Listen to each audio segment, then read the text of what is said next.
O'zbekiston Respublikasining birinchi prezidenti Islom Abdug'aniyevich Karimovni so'nggi yo'lga kuzatish uchun Samarqand shahriga bir qator xorijiy davlatlar va xalqaro tashkilotlarning rahbarlari va vakillari tashrif buyurmoqdalar.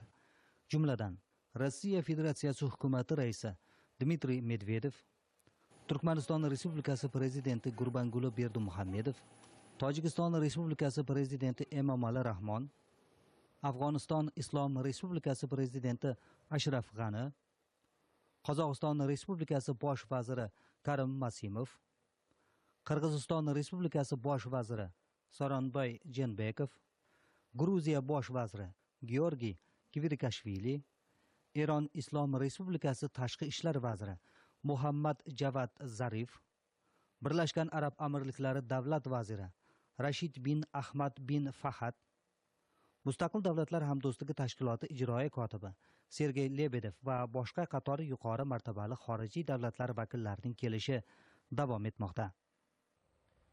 Xalq mehri, el yurt e'tiborini qozonish, uning yuksak ishonchiga sazovor bo'lib yashash bu dunyoda eng oliy saodatdir.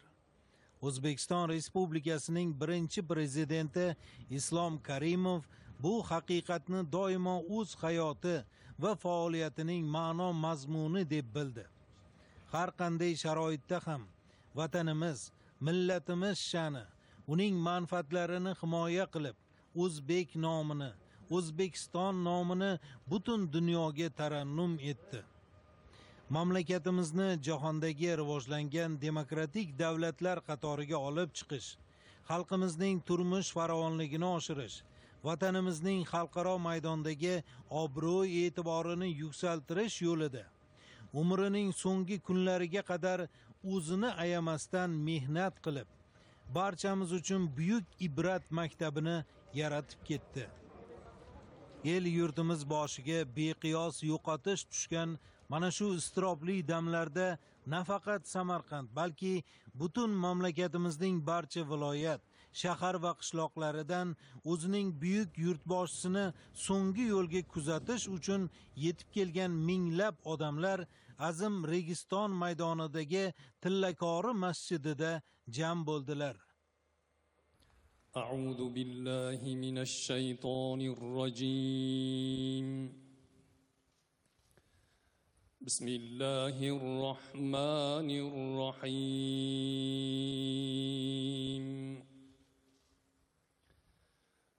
الحمد لله رب العالمين الرحمن الرحيم مالك يوم الدين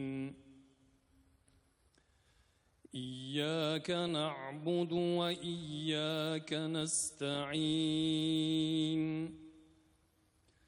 اهدنا الصراط المستقيم صراط الذين أنعمت عليهم غير المغضوب عليهم ولا الضالين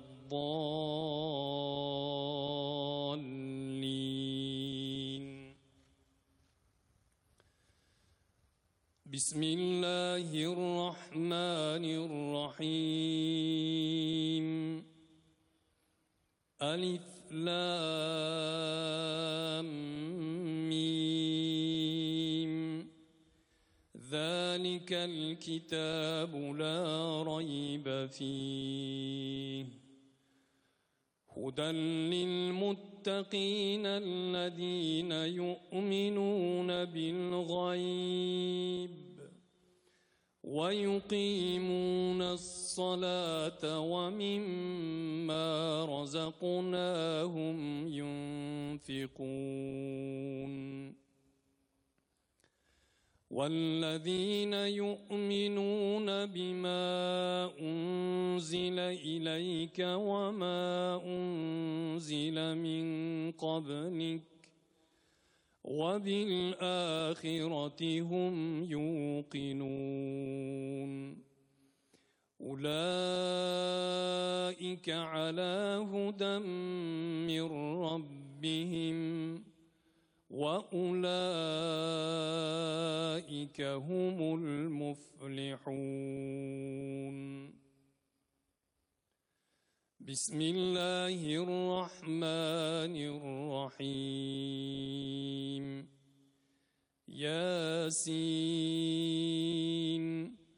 والقرآن الحكيم إنك لمن المرسلين على صراط مستقيم تنزيل العزيز الرحيم لتنذر قوما ما أنذر آباؤهم فهم غافلون لقد حق القول على أكثرهم فهم لا يؤمنون إنا جعلنا في أعناقهم أغلالا فهي إلى الأذقان فهم مقمحون وجعلنا من بين أيديهم سدا ومن خلفهم سدا فأغشيناهم فهم لا يبصرون وسواء عليهم أأنذرتهم أم لم تنذرهم لا يؤمنون إنما تنذر من اتبع الذكر وخشي الرحمن بالغيب فبشره بمغفرة وأجر كريم إنا نحن نحيي الموتى ونكتب ما قدموا وآثارهم وكل شيء أحصيناه في إمام مبين واضرب لهم مثلا أصحاب القرية إذ جاءها المرسلون إذ أرسلنا إليهم اثنين فكذبوهما فعززنا بثالث فقالوا إنا إليكم مرسلون قالوا ما أنتم إلا بشر مثلنا وما أنزل الرحمن من شيء إن أنتم إلا تكذبون قالوا ربنا يعلم إنا إليكم لمرسلون وما علينا إلا البلاغ المبين. Diniy ulamolar, keng jamoatchilik, Samarqand ahli, xorijiy mamlakatlarning rahbarlari va vakillari ishtirokida janoza marosimi o'tkazildi. Bismillahirrahmanirrahim. Inna lillahi va inna ilayhi roji'un.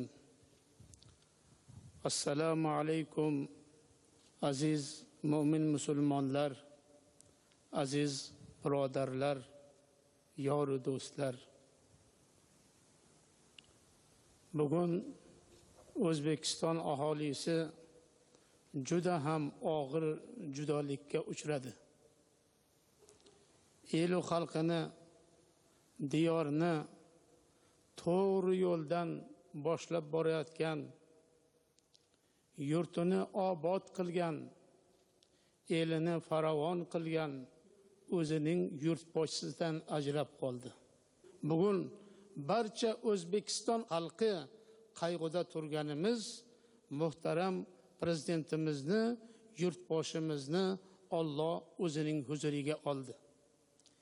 Hijriy qamariy hisob bilan 80 yoshlariga yetib, mana shunday yorug' dunyoni, mana shunday xalqini, elini, vatanini, diyorini, qavmi qarindosh oilalarini qoldirib, Allohning huzuriga qaytmas safarga chiqdi. Endi didor qiyomatda bo'ladi. Xayrukum man tola umruhu va hasuna amaluhu. Hazrat payg'ambarimiz sallallohu alayhi va sallamning hadislari sizlarning oralaringizdagi eng yaxshilaringiz umri uzoq bo'lib solih amallarni qilganlaringiz bo'ladi deb marhamat qilgan edilar. Muhtaram prezidentimiz o'zlarining manfaatidan xalqining, elining, diyorning manfaatini ustun qo'ydilar. O'zlarini xatarga qo'yib bo'lsa-da, xalqini, elini himoya qildilar. Bugun vidolashuv soatida bu joyda yig'ilib turibmiz. Inson har qancha ulug' ishlarni qilsa, yaxshilik ishlarni qilsa, Alloh taboraka va taolo bu dunyoda ham, oxiratda ham martabasini ko'taradi. Shuning uchun azizlar, mana bu joyga yig'ilib turganimizda hammamiz ixlos bilan, mana mehmonlarimiz, o'zimiz hammamiz bir duo qilaylikki, Parvardigoro, muhtaram prezidentimizni o'zingning huzuringga xo'p xayrli ishlarni, xalq va eliga, diyoriga xizmatlarni qildirib, yorug' yuz bilan huzuringga olding. Parvardigor, barcha qilgan xayrlik amallarini o'zlariga hamroh qilgin. Boradigan joylarini ravhu rayhon jannatin naimlardan ato aylagin. Parvardigor, orqada qolgan oilalariga, farzandlariga, nabiralariga, qavm qarindoshlarga, butun xalqimizga o'zing sabr jamilni ato aylagin. Sening o'zingdangina mag'firatni so'rab, bugun muhtaram prezidentimizning oxirgi vidolashuv soatimizdagi oxirgi xayrlashuvdagi janozalarni o'qiymiz. Birahmatika ya arhamar rohimin. Sab to'g'ri olamiz endi. Buni oling.